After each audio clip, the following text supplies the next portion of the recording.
Hello and welcome to Haircut and the Beard. My name is Vader, also known as Haircut, and I'm joined by my co-host, Rob the Beard Brown. What's going on? Hey man, what have you been up to this week? I actually, the only thing of note that I've done in the last 2 weeks is I'm in the top 4% in the world in Hearthstone. No way. Wow. And there's got like 12 million people playing, so, you know, that's like my tombstone thing. That's like the only thing of note I'll do in my whole life, you know. Very proud of that, though. Very Fantastic. proud. I'd like to thank our very special guest for joining us. Yeah. The girl. Hi, guys. Episode 9. You've been here quite a long time. Yeah, you can't get rid of me. Have you got a pun for number 9? I've got a rhyme. Okay. Rhyme for 9. Was that it? That was a diversion. Number 9, feeling fine. There you go. Brilliant. Love Got it. there in the end. Nice and easy. Nice and relaxed on Gold FM. I listened to a podcast this week called Two Teas in a Pod. As did I. Yeah, you liked it? I loved them. I thought they were really good. Yeah. One of the things that I really like about this Travis and Travis, two Travises running this, hence the name. They kind of have musical guests on and talk about pop culture and movies. Yeah. One of the things that I really liked that they said was that even if no one's listening, this is serving as an audio journal. Yeah. For ourselves. Yeah, that's how I feel about ours as well. Yeah. It's a good way of looking at it because I don't expect anyone to listen to this. Yeah. Well, we've actually got like more than 200 subscribers this month. Wow. Unique. So we're doing all right. I feel really nervous now. 200 people The pressure. listening to us. We if this is your first time listening to this show, we like to talk about movies and TV and pop culture and things like that. Yep. We start off with some news. And then we move on to the feature, which is in the name of this episode. Then today we're going to be moving on with the Beard's Best. He's going to be telling us what the best thing ever is. Yep. I'm going to be pitching a couple of original screenplay ideas. Apparently they're really good this time, I've heard. They are. You know what? You talked them up. I leave room for you guys to give me shit. But this week, this episode, not the case. You're going to love it. You're going to greenlight all three. And we're going to wrap up at the end. The girl's got some fill in the blanks. Yeah, the little game's back again. So let's begin this party. Let's do it. Yeah, so today we're going to be talking about George Miller's rocket-fueled joyride through the wasteland that is modern Australia. What? You realise it's not modern? That's Australia. That's like normal Australia, isn't it? No. It's It's set in the future. I know petrol's scarce, but it's not that scarce. I mean, I know we're dirty, but we're not that dirty. I paid $1.30 for fuel today. I was ready to go Mad Max. Like, come on. It is outrageous, though. Post-apocalyptic. Love it. Let's jump in. Let's jump in. Starting off with some news, Tron 3's been axed. Yay. Ouch. No, I really like Tron. I think the original's it's a masterpiece. Yeah. And Legacy, well, you know, we'll forgive them for that. Will we, though? They weren't able to secure Jared Leto, apparently. Was he in the second one? No, he wasn't, but they wanted him to play a part in the third one, and he's really? Off doing Joker and stuff like that. Yeah, too busy now. being the Joker. Yeah, he's a busy guy. He's head of one of the biggest bands around. He's like a huge actor. Like the guy's got his shit worked out. Yeah, he's got a lot going on. Yeah, I'm kind of glad. I mean, I thought the sequel was a bit shit, to be honest. Yeah, and you know, I would have watched it regardless, but I'll watch anything pretty much. Like, there's always an opportunity for a reboot, I guess. Yeah. You can always just start it again. Yeah. I'd probably prefer that at this point, because the original story was awesome, but it's so outdated now with the context of the video game world. It's like so far gone. Yeah. It'd be good to kind of reboot it. It needs to be more like the father, instead of going missing in like a 1980s computer, he goes missing because he's looking at his phone too much. And he gets zapped into a smartphone as an app or something like that. Haircut's pitch coming up next. Yep. I could just see him you swipe your phone open, it's just like a little icon. It's just him let me out. Oh, shit. Just swipe it up, close it. Brilliant. Love it. Point Break is getting rebooted as well. Yep. What was that? That was a groan. Yeah. Loud, audible sigh. I'm okay with reboots and sequels and all that kind of stuff in some cases, but that film is timeless. It still is an amazing film now. Yeah. It doesn't need to be redone. Apparently, they're going to make it a lot bigger and better. But to be honest, looking at there was a little featurette that I watched showing some of the stunts, like real cool stunts, but there's really no like famous people that I recognize behind it. No Swayze? And, yeah, it kind of makes me go, well, maybe someone famous would have signed on if it was decent script. Yeah. You're a sucker for names, aren't you? Yeah, I really am. Like, give me Nicolas Cage, give me John Cusack, and I'm just in, no matter how bad it is. And I wonder if they're going to have that bit where he's the on-foot chase, which was like probably one of the best scenes in the film, and then he just shoots his gun up in the air all mad. Rah! That was awesome. I love that very bit. good. Did you see Kung Fury? Which? What? Sorry? Kung Fury. A couple of episodes back, we talked about... I remember you talking about this, yeah. Kickstarter film, raised over $600,000 Kickstarter. Yeah. And it was about a Kung Fu master who gets sent back in time to kill Hitler, a.k.a. Kung Führer. And... Best script idea ever, seriously. It was released for free on YouTube. Fucking brilliant. The whole film? It's actually amazing. We watched it the other day. No shit. It's hilarious. Yeah. It's so entertaining. Highly recommend it. I would, I'm totally down for that. That sounds brilliant. I loved it. It's there was an AMA today on Reddit, and it was about the director and the main actor of it. He came on, and it was like, because the film only goes for about half an hour. They were like, any plans to make it into a full feature length? And he was like, yes. No working on it. So that's awesome. Like, he's probably going to use this to draw attention to, like his master plan, which is probably the feature. But that's awesome. Good for him. Like, I'll watch it. I'll give it some hits. Yeah, it's great. I'm looking forward to that. There's going to be a new TV series based on the film Limitless. Yeah. I'm excited about this. Have you guys seen the film? Dude, one of my faves, man. Yeah. Yeah, it's top 10. It is fucking a brilliant film. And when I first heard about this, I'm like, oh, great, it's going to be a totally unrelated thing. It's going to be like just a sort of reboot. It's going to be a Gotham. Yeah, a Gotham-style thing. But it's actually got Bradley Cooper in it, whether he's like... Oh, it does? Yeah. The trailer actually makes it look really cool. Like, one of the things I loved about Limitless was that it had really interesting and unique cinematography. And the trailer that I saw had a lot of that sort of vibe to it as well, which I thought was really, really cool. And it is a direct continuation. Like I was just about to ask you that. Yeah, he's playing the same character. He's moved on. I think he's almost president, or he's on his way to be president. Oh, cool. And he's approaching some of the guy to give him the pill to... God only knows why he's doing this, but obviously he's got some manipulative motive or something there. Looks really cool though. Whenever I talk to people about this film, they're always like, "Oh, I want that drug." Same, yeah. And it's like, well, dude, the side effects. You become hooked, and then they run out, and then you're fucked. I'd do that. I'd give it a crack. Yeah, so you'd have 1-2 years of top performing rock. Yeah, imagine how much money you could make. Yeah, what a life you could secure for yourself. And after that, you're dead. Whatever. I've lived a good life. 2 years, the lifestyle. The 2 years of lifestyle that he had, where he's flying around in planes and jumping off cliffs and all that. I'd take 2 years of that to get rid of the rest of my life. Fucking beautiful. Yeah, mid-30s. You've got high hopes, don't you? Real positive guy. Did you guys know Harry Shearer left The Simpsons after 26 years? Yeah. That's sad. He was the guy... But I would have left a long time ago, to be honest. No shit. I'm currently rewatching it all. He played Principal Skinner, Kent Brockman, Mr. Burns, Smithers, Flanders, heaps more. What are they going to do without him? Yeah, he was massive. Yeah. Apparently, people there are people that specialize in doing the same voices. Like if he's sick or something like that. Oh yeah, he's back up. I think him or someone else did Homer's voice for a couple of episodes when Homer was gone and things like that. Yeah. So I don't know if they're going to kill off half the characters or just revoice them. But I don't think they'll kill them off. Why can't they just wrap it up? I agree. I mean, seriously, let it die. Yeah, it's gone on too long. I was reading his Wikipedia page, and apparently when it first started, he got paid $30,000 per episode, which was pretty minimal in comparison to what it grew to. Because numerous times there was renegotiations for salary that halted the moving forward of the series. Yeah, I heard that. Towards the middle of it, during their height, 10 years ago or so, it was getting $400,000 an episode. Wow, that is mental. And then Fox said, we're going to cut the show if we can't cut costs. And then he was like, okay. So the majority of the cast actually took a $100,000 pay cut. So they only earned $300,000 per episode. Only $300,000 per episode. Oh, tragic.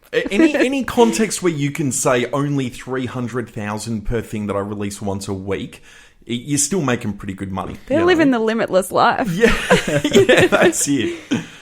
I agree with you 100%. I wish they'd stop it. It was such a big part of my childhood, and just me to see too. it be sort of bastardized as I don't know. It's just been ruined. I can't watch it now. It makes me upset. A lot of people still love it, and I suppose kids that are growing up with it now, they probably look at the current episodes as what I look at the early seasons as being. Yeah. But Yeah, I'm wondering if we're just out of touch and it sort of is reflecting the time that it's made in. Yeah. So when we were young, it appealed to us. Yeah. And now, because it's focusing on current celebrities, current trends, it just seems cheap and stupid. yeah, I think you might be right, because Yeah. it's still popular. Someone's watching it. You know? They keep making it because people watch it. Yeah, Maybe. sadly.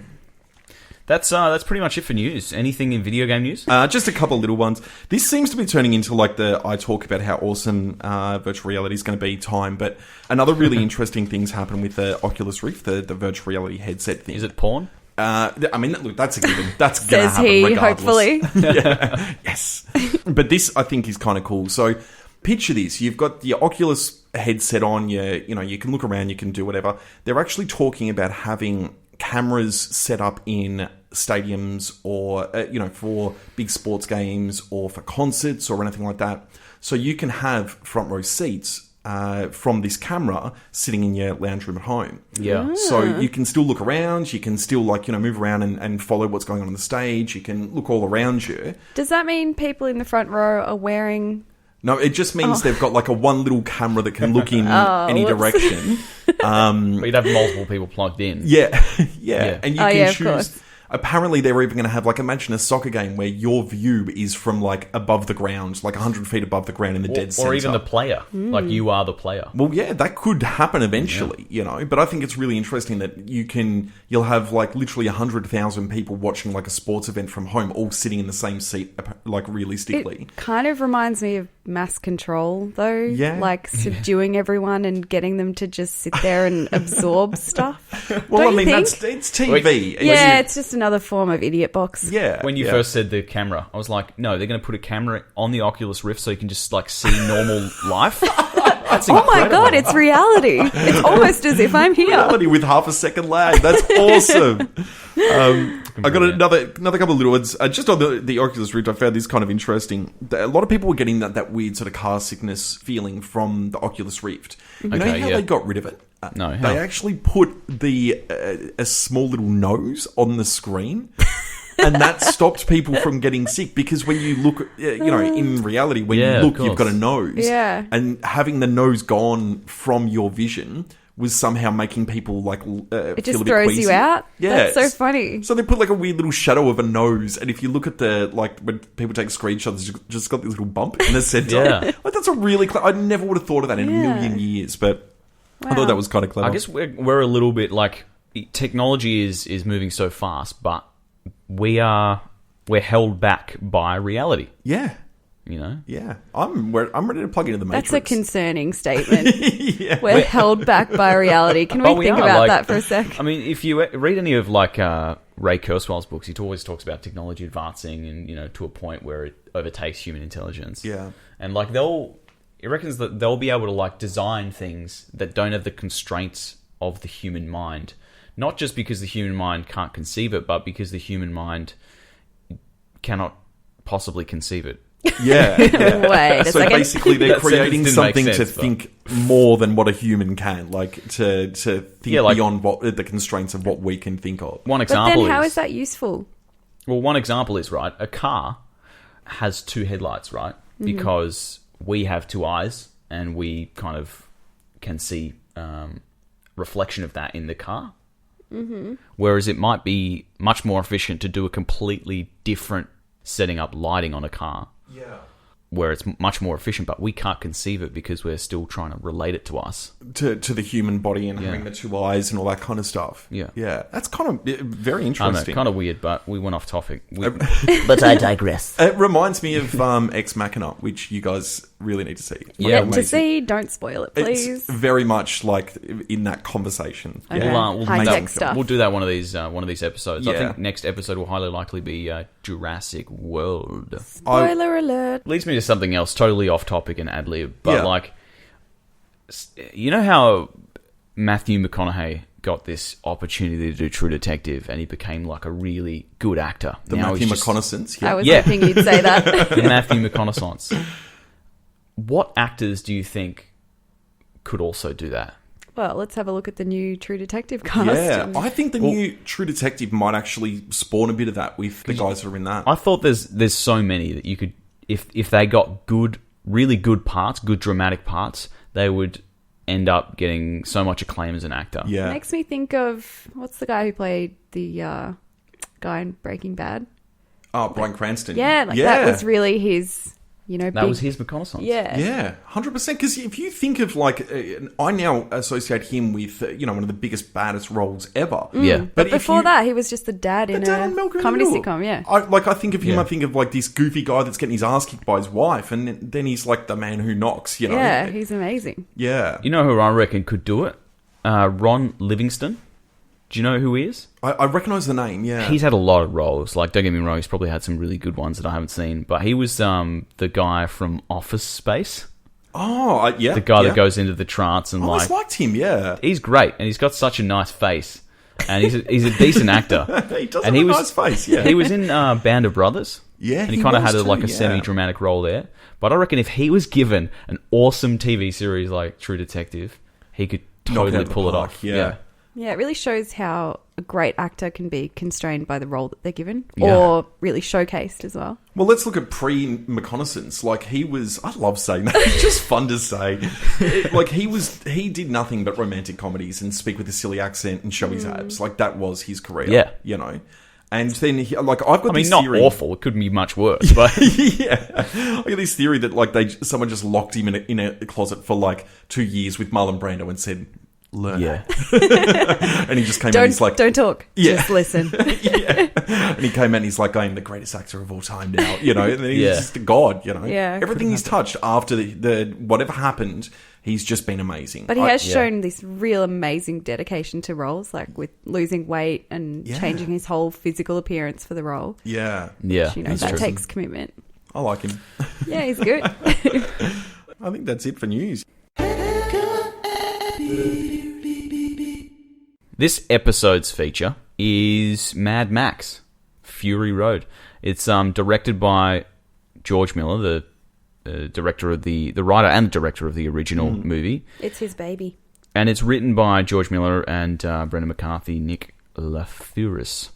It stars Charlize Theron and Tom Hardy and Nicholas Hoult, among many others. One interesting cast member, the guy that played Toe Cutter in the original Mad Max, he actually played Immortan Joe in this more recent one. He's the guy with the plastic chest and the Bane-like face. Oh, that Yeah. horror show. Yeah. So he, like I had thought a he was quite handsome. yeah. He is part of the Mad Max DNA, basically. yeah Fury Road. In so many ways. Yeah. So just a quick synopsis. Mad Max is obviously set in a stark desert landscape where basically everything's fucked. There's very little fuel, very little water, and basically everyone just survives by doing raids and killing people and modding their cars, apparently. I don't know how they're able to mod their cars like so amazingly, but the fucking cars in this were just spectacular, honestly. They were beasts. Yeah. So what did you guys think? Haircut? I'll take it away. It was just fucking great. Like it was, Circle jerk time. it's a real circle jerk because it was like such a great movie. It was action packed, start to finish, but it was like not like a Jason Statham movie, which would not really keep me interested plot wise. This kept me engaged. It was just, I mean, if you think about it, it's just one big chase. That's all it is. Yeah. It's one giant chase the whole movie, going through a variety of different scenes, a variety of different levels of stake for the characters. Yeah, overall, it kept me engaged the whole way through, and at the end, I was like, "Fucking well done." 100%. Yeah. Yeah. One thing that I think is worth noting early on is this film. I mean, what's his name? Mark Miller, George Miller, George Miller. George Miller. Sorry, he's very much on the practical effects side, and going into this knowing that all of those cars are real, and when they crash, it's real. If someone goes flying up in the air, it's real. You know, like there was very, very little minimal CG used in this. Yeah. I think for me that just made this film a fucking just amazing. Yeah, it's incredible. All was the something to stunt behold. work and just phenomenal. The camera work as well, you feel so close to the action. Yeah.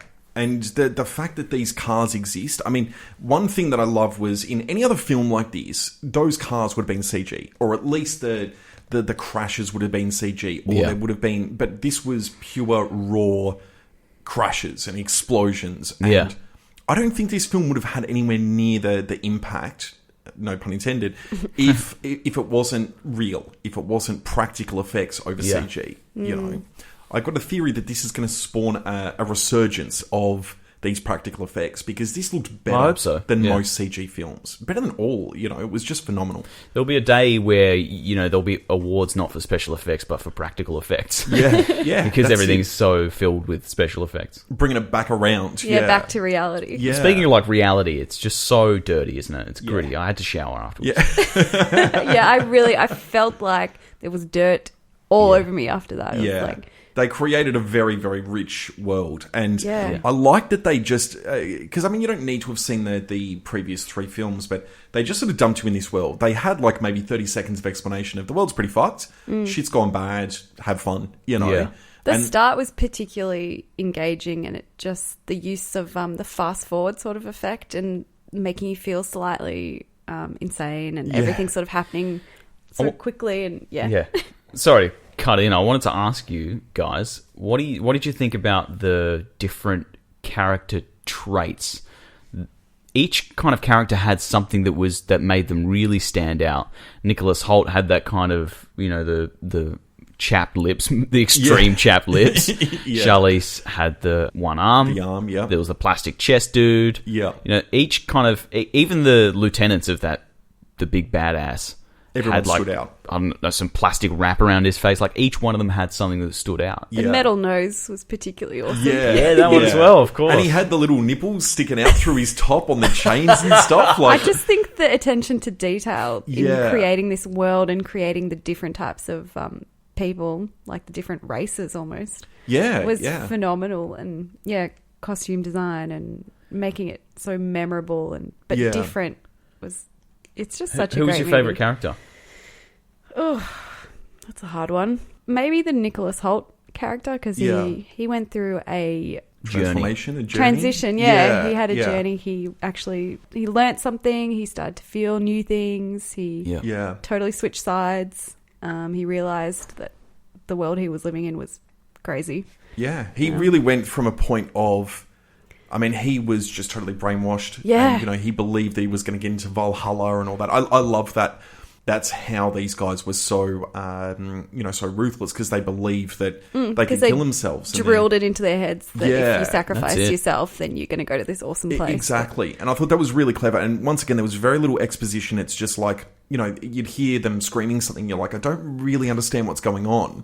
And I actually turned to one of my friends. I'm like, did I miss something? Like, I don't really follow why they're all screaming this or something like that. And then it all got answered just naturally. I think that's what I really love about this movie is it totally shows you. It doesn't tell you. Yeah. So it throws you into this world and you're not force-fed all the information. So you don't feel like an idiot because you actually get to discover things over time. And it was quite a complex world. And afterwards, Haircut and I had to sort of sit there and talk about, you know, what was going on there. Debrief a little bit. Debrief, exactly. Yeah. Like, what was his motivation and why did this happen? But yeah, it was just such a great movie. Like, I can't say enough positive stuff about it. I didn't expect to love it. I just kind of went in blind. Haven't seen the previous Mad Maxes or anything, but was so impressed and just love it. Give us your best. What a lovely day. Oh God, I don't want to do that. Come on, give us a What a lovely day. No, that was What a lovely day. What a lovely day. Oh God, that was horrible. But I did. You're right about the characters. Like they were all very unique and very interesting. And the even the guys back in the original tower. You've got the little guy, the tiny little midget dude who was. I'm pretty sure little he was people. Yeah, okay. He's an Australian guy. His name's Quentin something. Yeah. I like that 90% of the cast was Australian. Yeah, heaps of familiar faces they in there. didn't really acknowledge that it was Australia, but it just the accents and the voices and everything. And fair-haired model was like slanger or whatever. Yeah. What was that word she used? It was hilarious. I think that was it. Yeah, slanger. Yeah, they had. Are you talking? Is that Megan Gale's character? No. The sort of albino-looking model. Oh, yeah. And they were such ockers, like their voice. I don't know if I should use the word ocker on a podcast, but either way, they were like real, like, yeah, you fucking idiot. You know, they were real, like, typical what in Australia we would consider them very much like a bogan. A bogan, yeah. I got to say, the one thing that was really weird is you've got Megan Gale literally sliding down a rope naked. I just want to throw that out there as one of my highlights. Like, of course. I thought Haircut would have noticed that, and I was like, oh, what'd you think of Megan Gale, like, just standing up there in the hot sun being naked all day? Like, does she just do that all day? And then was that a body double, you reckon? I don't know. I like to think it was her. We'll research this and put it on our Twitter, at Haircut Beard. But I thought it was brilliant. One of the old ladies that comes into it pretty late, and they're all badasses. You know, they've been surviving in this world for a very long time. The older one with all the seeds in her bag. Yeah. Apparently she did all of her own stunts. Like, she's in her mid-80s and she did so all of her awesome. own stunts. That's hectic. Love What it. a badass. Like, Is that because they couldn't afford stunt people? Like, it was a low-budget film or something?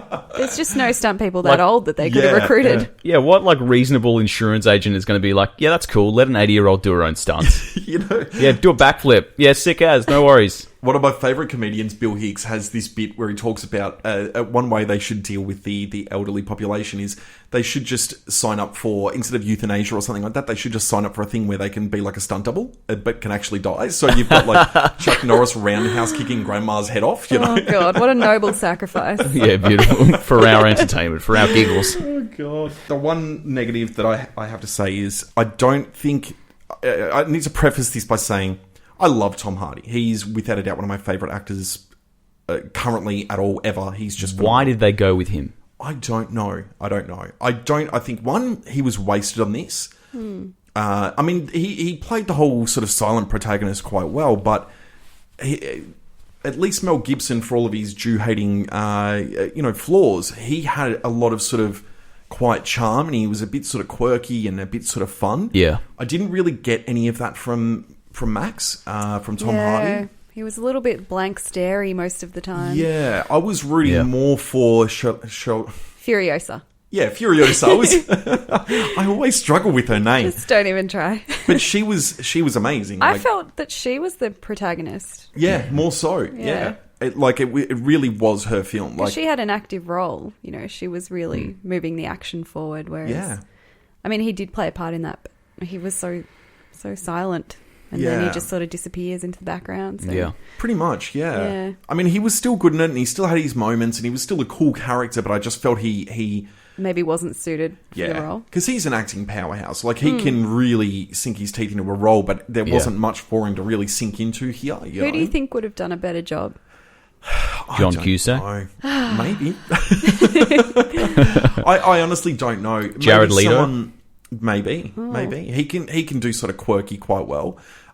Maybe Colin Farrell. I think he would have been good because he's, he's sort of strong. He can do gritty. Yeah. I think he would have been alright. But isn't he getting like towards the older acting age now? Like maybe they could. No offense, Colin, if you're listening to this. I think he usually Max does. Yeah. is a husband and a father, so True. Doesn't have to be young. Sorry, another thing I felt they did really well was you just reminded me all the flashbacks and all that kind of stuff. I was sort of waiting for that to really be explored, and they didn't, which I thought was a good thing. That's good. Yeah, left it sort of open-ended. Keep us guessing a little bit. Yeah, exactly. And I'm sure that obviously that story is much more enriched from the earlier films, but I thought it was good that they, they didn't really go back and show this big detailed... Yeah, they didn't ham it up. They just let you know that it's affecting him and it's, he's been really traumatized, but... Yeah. They didn't go in depth and say exactly what happened, exactly who did it. You just know that he has a pretty dark past that he's trying to escape. Yeah. I got the last little thing I've got, the scene with the giant sandstorm was... Yeah. I had chills. Like, it was just so amazing to watch. Yeah. So I want to say, actually, amazing. the use of colour and the use of just the atmospheres that they were able to build that really added to the tension and the action. 100%. Just amazing. Yeah. Online, there's some shots There's like a Imager album of before and after special effects. Yeah. Definitely worthwhile checking out. Very interesting to see because you see the scene before with no sandstorm, for example, and then you see it afterwards and how much of a difference it makes and how much effort would have had to go into creating that. It was so stunning. Yeah. The actual cars themselves, like they were on display recently, and I just saw a couple of images of them just standing there by themselves. Like those cars are not fucking around. Like they are legit, full functional. You know, like even the one with the guy with the guitar and the amps and all that kind of stuff. How I can't believe we haven't hardcore even is that? mentioned that yet. I was going to save that for closing comments. Oh, That was the best. It's all right. Sorry to just rip it from you, but No, I'm like surprised we all didn't of that mention was it earlier. 100% legit, and that is just fucking unbelievable. I loved it so much. It was so great. It So, was great. girl, how many flaming guitars out of 10? Absolutely love this movie. So I'm going to give it 9 flamers out of 10. Nah. What about you, Beard? I'd 100% agree. 9 flaming guitars out of 10. Yeah, Brilliant. loved it. I reckon the same. In an age of reboots and remakes, this felt like an original. It was so real. It was so gritty that it deserves to be judged on its original merit. Yeah, Just so entertaining. 9 out of 10 as well. love it. Awesome. Brilliant. Unanimous. Woo! Loved it. First one. Get around Mad Max, guys. So, Rob. Yep. Rob, Yeah, I'm here. Present. you've been a little bit excited. Always. What's the best thing? So, the best thing ever this week is, you know the Rockstar game Grand Theft Auto? Yeah. Yeah. They've recently, that game is over a year old, and very recently they've finally released a big component to it, which is GTA Heists. Sweet. Now, what GTA Heist is, that game is obviously a game where you just run around and you shoot stuff and you drive cars and all that kind of stuff. Yeah. It's got a Awesome. big online world where basically you can just go and do races, you can jump out aeroplanes, you can just go kill people. Like you'll be walking around, all of a sudden the guy will just come screaming down the street in a tank and just blow you up, and you're like, Yep. awesome. It just sounds like the perfect game for people with anger problems. Yeah. I wish I would have recorded this, but I was actually playing, this is when it first came out, I was playing, and 2 guys that are the epitome of the angry black man from every like Spike Lee movie ever were arguing with each other, and they were literally talking like, man, I'm bust a cap in your ass if you ever come down my hood. And this went on for about literally an hour, and me and all of my white friends were sitting there listening to it just in tears. It was amazing, absolutely amazing. But the heists have just recently come out. Yeah. The reason I want to bring this up is because it's one of the most cinematic things I've experienced in a video game. But it's just phenomenal. So think of a film like Heat, with the amazing heist where it's got this team of guys are doing this, and this guy's on the crowd, and this guy's doing this. It's like that. So you've got your penthouse apartment that you bought with all your money from ill gains, and you've got to set up a heist. So you might have to go and steal a school bus, and then you've got to secure this area, hack into this building, assassinate someone, and all this kind of stuff. And you're setting up for this big epic heist. Now the one that I did had this really cool moment where you've stolen a bus, a police bus, where there's this big transport going on, and then you're locked in the back of the bus, and one of your friends is driving the bus into the prison, and basically you're meant to infiltrate the prison and then bust someone out. And at the same time as I'm sitting in the back of the bus getting driven in by one of my friends, one of my other friends is going to the airport to steal a plane so he can be our getaway driver, you know? Yeah. And just all of this coming together at the same time is just one of those things that's just awesome. Like the bit where you bust out, and then you pull over to the side somewhere, and a plane just comes out of nowhere driven by one of your friends. Yeah. And then you just take off, and then you jump out of the plane and parachute to safety as the plane just flies off. It's just one of the most amazing experiences I've had in a video game for a very long time. Amazing. There was another really cool moment where me and one of my friends had to go and steal a police car, steal police uniforms, bust into a place, like a police headquarters, steal some information, and then bail. And just a little touch that they added in there where you had to drive the police car that you'd stolen under a bridge, and then pour gas all over it, and then a little trail off to the side. Yeah. Shoot the trail, watch the thing slowly snake up. The car goes on fire. You hop in your awesome car, and you and your mates just cruise off into the distance. Beautiful. It was just such a cinematic moment. It was so, like, you just feel like such a badass, you know? Oh, man. Meanwhile, truly- you're just sitting there in your jocks. Yeah. Well, sometimes, anyway. But, I mean, it's... Yeah, they've just... Rockstar is a company, unlike a lot of companies now, where they release a game every fucking... Literally, a lot of places release a game every year. These guys take, like, 5 years, and they build this rich, amazing world. And Rich tapestry of crime. yeah, it's phenomenal. Absolutely phenomenal. But so if you were to play GTA with me, my PSN is NARC1S. Just put podcast in the friend request, and I'll add you and we'll play together. Awesome. Nerd. Yeah, so that's the best thing ever. Beautiful. Without a doubt. You guys know how I'm an avid writer. Avid? Right on. Yes, despite your repeatedly condescending tones. I've written a couple of pitches that I'd like to pitch to you, my makeshift producers. The pitch is back. Jesus Christ. I think we should preface this by saying, before we recorded today, the haircut was very proud of these. I put this in the intro, remember? Yeah, you actually did. Now, So he if said these aren't- multiple times that It's been said multiple times, but let's recap one more time. I just want to say, if these aren't mind-blowing, you're in trouble. Trust me. These ones here, I leave a little bit of room sometimes for you guys to take the piss. A tiny bit of room. I still stand by them, but these ones, I Take think... the piss is an Aussie phrase, which means sort of make fun of, just in case people don't understand what that means. Just for all those Romanians out there. Shout out to you. So, pitch number 1. A famous radio personality gets into hot water when audio surfaces of him revealing government secrets. He claims it's not him, but it sounds identical, and soon a conspiracy begins to unravel, leaving him questioning whether he had the secret memories of a secret life erased from his mind. Are these secrets in the, when they're actually played, are they, obviously... You know, when they cut together audio to make it say something else of someone? like auto-tune the news. Auto-tune the government files. So they've just, cut him together from, all of his radio interviews and all this kind of stuff into him, saying, the Pentagon today was involved in... But the government gets on his case. Yeah. And he's like, what do you mean it wasn't me? But turns out it could have been.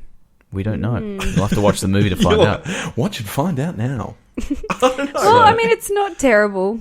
It's better than some of the... I mean, we had Crocs with Jeremy Piven. This is way better than that. Way better. I'll give you some points. This I one's think not bad. it has potential. It's got potential. I can see, John Cusack doing this. Him as the radio personality. I think because I've seen him in a role where he was a radio guy in the past. Yeah, what's that one? Gross Point Blank, where his girlfriend is. Or his love interest is a radio personality. That could be it. No, there's one where he works in the CD shop. Oh, yeah. That's High a great Fidelity. film. High Fidelity. Yeah, that's, that's a called. really good film. Yeah. So, pitch 2. This one's a good one. When a space shuttle discovers bacterial life under the icy layers of Europa, scientists can't wait to return the shuttle to Earth to examine the contents. But on the journey back to Earth, the alien life starts to mutate into an organism that threatens all life on Earth. That's very X-Files. Yeah. Long story short, aliens attack and they're made of a... Well, we don't know what it it's mutates all into. You'll have to happening wait. on the space shuttle, Okay. right? Returning to Earth. You'll have to watch the movie to find out. He's really stepped up his game. I feel that's his way of saying, I don't actually know. I haven't thought that far ahead. Clearly.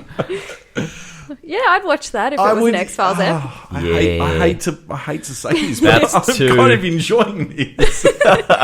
This is so new and unfamiliar to us. Yeah, I'm not used to praising haircut. Yeah. It just feels so wrong. But No, I've got to watch that. Although I do feel that exact story has been done Yeah, before. for sure. But yeah, It's Nah, man. formulaic, I think. These are original masterpieces. I've not stolen them. from Google. Yep.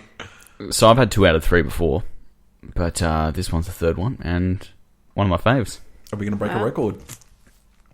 When a dentist... No. sorry. When a dentist breaks his promise to his daughter. She wishes that the Tooth Fairy would teach him a lesson. They do, by making his teeth start to fall out.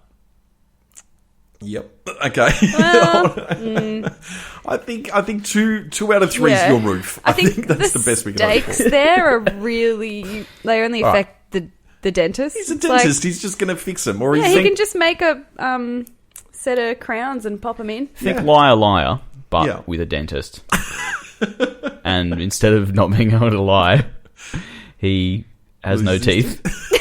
Would you go to a toothless I'm not dentist? really seeing the parallels there. Would you go to a toothless dentist? No, because you want to go to a hairdresser who has good hair. Yeah, but you they want never to go do. to a dentist. Actually, my dentist doesn't have the best teeth. Yeah. Really? My dentist has a ponytail, and that's always concerned me. I thought you said ponytail, and I was like, that is concerning.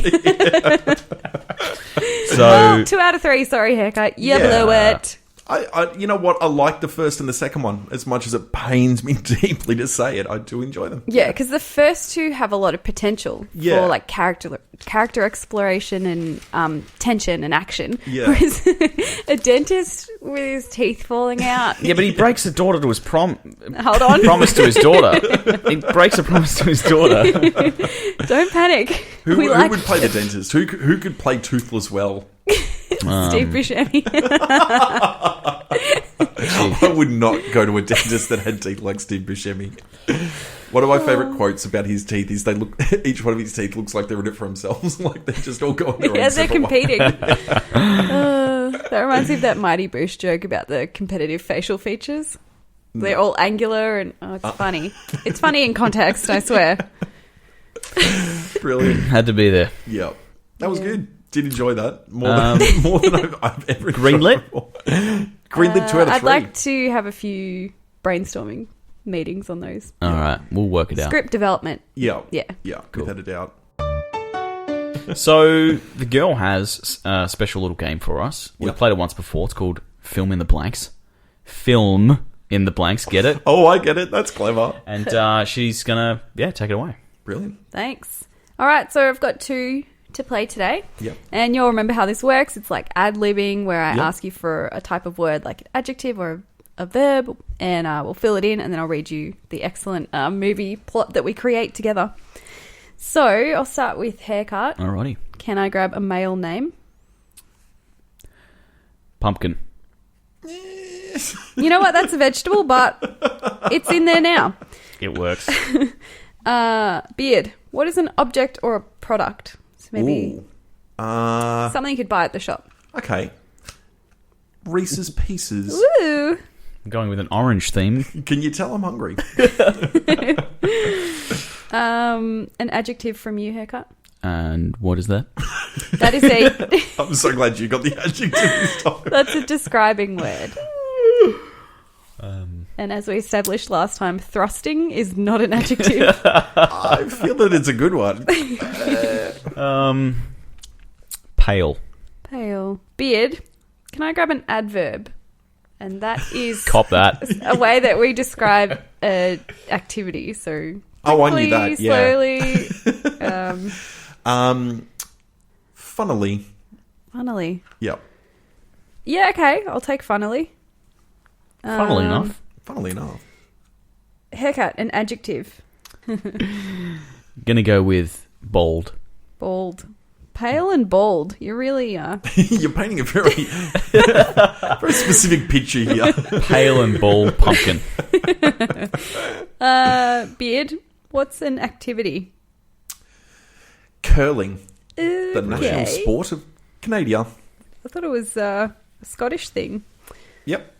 Also, what's Canada? Haircut, a name. Another name? Yeah, Can it be a female? it can be any gender you want. I'm gonna go with Brianna. Brianna. Ooh, that's a sexy name. Oh yeah. Oh, yeah. Adjective, please. Which one are they again? That's a describing word. Yep. Jesus Christ. It's like an English lesson at the same It time. really is. Surly. No. No, I actually forgot that. You know what? We could put Sally in. Could we? if you want. Can we do Surly then? 'Cause Yeah. I'm struggling to think It's of another okay. one now. My brain's turning off a little bit. And last one for this one. Another activity. Activity. We shouldn't do this so late Eating. in the day. Eating. Beautiful. Eating. Beautiful. Lock it in. All right, guys, you ready? Book it Let's in. do it. Let's hear You it. all ready for this? Okay. When Pumpkin takes a massive risk at work and invests everything in Reese's Pieces, his, That's a smart move. his pale life falls apart. His boss funnily fires him and his bald fiancée calls their wedding off. Pumpkin's having a shit day. Hoping to disappear for a while, he visits a curling retreat. There he meets Brianna, whose surly personality and passion for eating inspire him to make a fresh start. So he goes from a bald missus to an obviously fat, surly woman that's into curling. Like, this guy needs to get his shit together, seriously. Yeah, well, if that's not going to inspire you, I don't know what is. What do we call this? Investing for change. Who would play Pumpkin, the male lead, with the bald wife?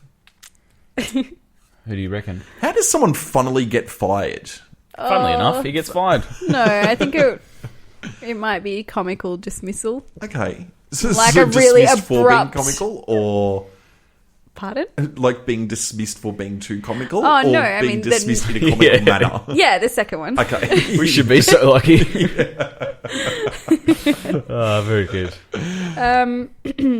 I don't know who I would cast in this. Everyone's just awful. Yeah. Why don't we leave this one to the listeners out there? Yeah. If you if you come got up with a some good casting title ideas. for that horrible movie, And or who you'd like to see in it. who you'd like to see play the main part, Pumpkin, Yeah. then hit us up on Twitter at haircutbeard, or write us an email, haircutandthebeard@gmail.com. Your voice got very sexy then. Yeah. Yeah. He was thinking about Brianna. All right, now let's try this again. Haircut, can I grab an object from you? Women. No. Sexist use. Not kind of humour. Stapler. Staple? Yeah, okay. And beard. What's an adjective? Silly. Yep. I took as far from surly as I could. Still a lot of similar letters. Yep. But Haircut, what is a body part? Oh. Can I do this one? No. I know, I'll Easy. Google it. A body part. An appendix. Yep. Okay. Yep. Looking forward to that one. From beard, I need a verb, which is a doing word. What are you doing? Squishing. Brilliant. Okay. This one's going to be interesting. Yeah, I feel it's going to be off the charts. Haircut, give me an adverb. That's describing something that you're doing? Yeah. Okay. Merrily. Oh, good one. Okay. And I hate to do this to you again. Yep. Can I get an adjective? That's a describing word. Yay, learning. Hold on, I'll go a different way. Ridiculous. Ridiculous. Okay, so ridiculous, good one. An adjective from Haircut. Fluorescent. Wow. that was a good yeah. Lastly, an easy one. Can you tell me a food? A baked tarantula. Oh, That is delicious. that is very weird, but it's going in. Done. Film in the blanks. Yep. Movie 2. Yeah. Let's hear Now it. for the unveiling. While preparing to close up after a shift at the stapler shop, Sandy finds a silly bracelet under the counter. She feels compelled to wear it on her appendix. As you do. Soon her ability to squish is incredible. Her friend notices she's changed, and Sandy merrily tells her about the ridiculous bracelet. But she doesn't tell her about the fluorescent dream she's been having every night and her craving for baked tarantula. Oh, God. Oh, no. I knew that when I said that I'd regret it. I think we should call it the possessive appendix. Yeah. And it should star Rachel Lee Cook. Yeah, okay. She's I can see cute. that. Yeah. She could wear a bracelet in her throat. Oh, and in her tummy. Whoa. That's where Where's the appendix? Undullar. Sorry, I was thinking of the tonsils. Yeah, I get those two confused as well. Yeah, I think we should call it the possessive appendix. Yeah, I like that. It's actually quite good. Brilliant. Yep. Rachel Lee Cook coming this summer. With the fluorescent dreams. Thanks for your great contributions. I think you've been very generous. Slightly sarcastic? Who knows? Yeah, maybe we should wrap it up. Let's wrap it up. Should we wrap it up? Let's wrap it up. Let's wrap it up. This has been Haircut and the Beard. My name is Vader, aka Haircut. I'd like to thank our very special guest here on Haircut and the Beard, the girl. Thanks so much for having me. Thanks for joining us yet again. And, of course, my co-host, Rob the Beard Brown. That gets better every week. It's been a pleasure. Thank you very much. And thank you guys for listening. We'd love to hear your feedback on the show. If you haven't heard it already, our Twitter handle is @haircutbeard.